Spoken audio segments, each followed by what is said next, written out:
All right, everyone, welcome back. You know we love to get into the nitty-gritty here, and today we are diving deep into President Biden's efforts to tackle the student loan debt crisis. Yeah, buckle up. This one's a big one. It really is. We've got some awesome sources lined up for this. Reuters, Investopedia, ABC News, and even the New York Post. We're talking the full spectrum here. And get this, Hit me. nearly 1.1 million public service workers have had a collective $78 billion in student loans forgiven under Biden. Wow. That is a lot. Right. And that's just one program we're going to be talking about today. Yeah, there's a lot to unpack here, for sure. Absolutely. So let's explore exactly what's been achieved, what roadblocks were hit along the way, and maybe most importantly, what it all means looking ahead. Sounds good to me. Let's get into it. Start with that $78 billion number. Okay, so that's from the Public Service Loan Forgiveness Program, or PSLF for short. PSLF, right. Which, from our research, seems like something this administration really wanted to make work. Yeah, definitely. And the recent announcement from December 20th, an additional $4.28 billion in relief, really brings that point home. Brings the grand total to $78 billion, right? Helping almost 1.1 million workers. Exactly. Which, is incredible. But I think a lot of people still don't really know how PSLF even works. Like, what's the deal with 120 payments? Yeah, let's break it down a bit. So basically, under PSLF, you can get your loans forgiven after making 120 qualifying payments while working full-time in public service. Okay, 120 payments. We're talking 10 years of payments. Yeah, exactly, 10 years. Yeah. But it wasn't always easy to actually get that forgiveness. Right. A lot of people were running into roadblocks, even if they felt like they met all the requirements. Yeah, the application was kind of a nightmare. Super complicated, a lot of hoops to jump through. And the eligibility was pretty narrow, too. So we're getting denied forgiveness for, technicalities. It seems that way. And that's where the Biden administration really stepped in. Yeah, they streamlined the application process, which is great. Made it a whole lot easier to navigate. And they broadened the eligibility criteria as well, so more people could actually access the relief they were promised. Which makes sense. After all, the whole point of the program is to help those who've dedicated their careers to public service. Exactly. So it seems like with PSLF, Biden's focus was on making sure the program actually delivered on its original promises. But what about those who didn't qualify for PSLF? Were there any other initiatives aimed at helping them?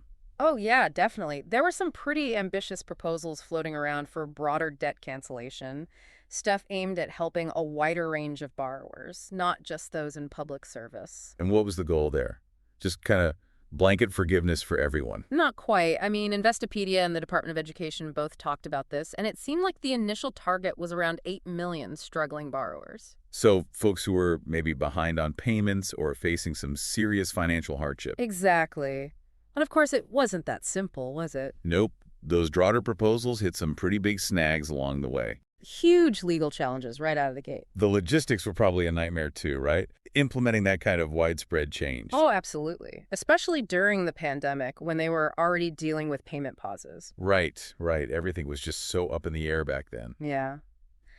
So ultimately, the administration had to kind of shift gears, focus on helping borrowers navigate the return to repayment as those pandemic pauses ended. Makes sense. You can only juggle so many things at once, right? Exactly. So it sounds like Biden was walking this tightrope of trying to deliver immediate relief to borrowers while also navigating all these legal challenges and logistical hurdles. A delicate balancing act, for sure. But despite all the setbacks with those broader plans, there were still some big wins, wouldn't you say? Definitely. ABC News reported that under Biden, there's been a total of $180 billion in student-owned forgiveness. $180 billion. Reaching almost 5 million Americans. That's incredible. So where's all that relief coming from? It can't just be PSLF, right? Oh, no, it's a mix of things. We've got PSLF, of course, but also income-driven repayment plans, borrower defense to repayment discharges. Borrower defense to repayment discharges. Yeah, that's when borrowers who are defrauded by their colleges can have their loans forgiven. Oh, I see. That makes sense. And then there's also disability discharges. So it's a multi-pronged approach, really. It really does seem like even though those broader cancellation plans didn't quite pan out, Biden's presidency has still seen a ton of student loan debt erased. For sure. There's definitely a clear commitment there to trying to lessen the burden of student loans, both for individuals and for the economy as a whole. Right, because let's be real, student loan debt is a drag on the entire economy. Absolutely. But, of course, no policy is perfect. And Biden's efforts have definitely faced some criticism, haven't they? Oh, yeah. Plenty of pushback. Sources like the New York Post, they're highlighting the arguments against broad cancellation. Like what kinds of arguments? Well, they say it exceeds presidential authority and that it doesn't address the real problem, which is the rising cost of college. Right. They're saying it's just a Band-Aid solution. Yeah. Not tackling the root cause. Exactly. And then on the other side of the coin, you've got the supporters of broad cancellation, who are saying that this relief is crucial for economic growth. Yeah. And that it's providing essential help to those who are really struggling, the ones who need it most, Right. So it's a super complex issue with strong arguments on both sides. For sure. And the Supreme Court's rejection of that initial $430 billion plan really highlights just how complex it is. Yeah. A major legal roadblock. Really underscored those limitations and the potential roadblocks for any future large-scale debt relief initiatives. Absolutely. So where do we go from here? What's next for student loan debt relief? That's the big question, isn't it? The million-dollar question. I mean, honestly, it's hard to say for sure. Yeah, there's so many factors at play.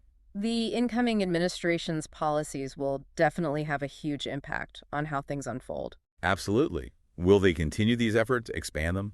Or maybe scrap everything and start from scratch? Who knows? It's a real nail-biter, that's for sure. All right, so let's recap. Biden's presidency has definitely been a pivotal period for student loan debt relief. No doubt about that. Millions have benefited from all sorts of different programs. But looking ahead, the path forward is murky at best. The future is uncertain, my friend. It really is. And that's what I want to leave you all with today. With all this uncertainty swirling around, how do you think the student loan landscape might change in the coming years? And what impact could those changes have on you or on someone you know? It's something to really think about. Yeah. No easy answers, that's for sure. But the choices made in the next few years are going to have a big impact on a lot of people. Couldn't have said it better myself. We just scratched the surface of a super complex issue here today. Barely skimmed it. Who knows? Maybe we'll revisit it again soon and see what new developments have unfolded. But until then, keep those brains buzzing, folks. Stay curious. And we'll see you next time. Catch you later.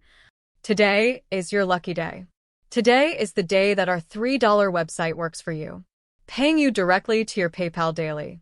Imagine $3 ongoing continuous payments to your PayPal account. Imagine falling asleep and waking up to $300 in your PayPal account. How would this make you feel? How could this help you? What bills could you pay? What kind of fun could you have? What does that retirement look like now? All for a one-time payment of $3. This website is DFY done for you, fully built and completely hosted, and never stops collecting payments for you. You have spent $3 on coffee on a regular, but that coffee won't help you create multiple streams of income. Click the link below.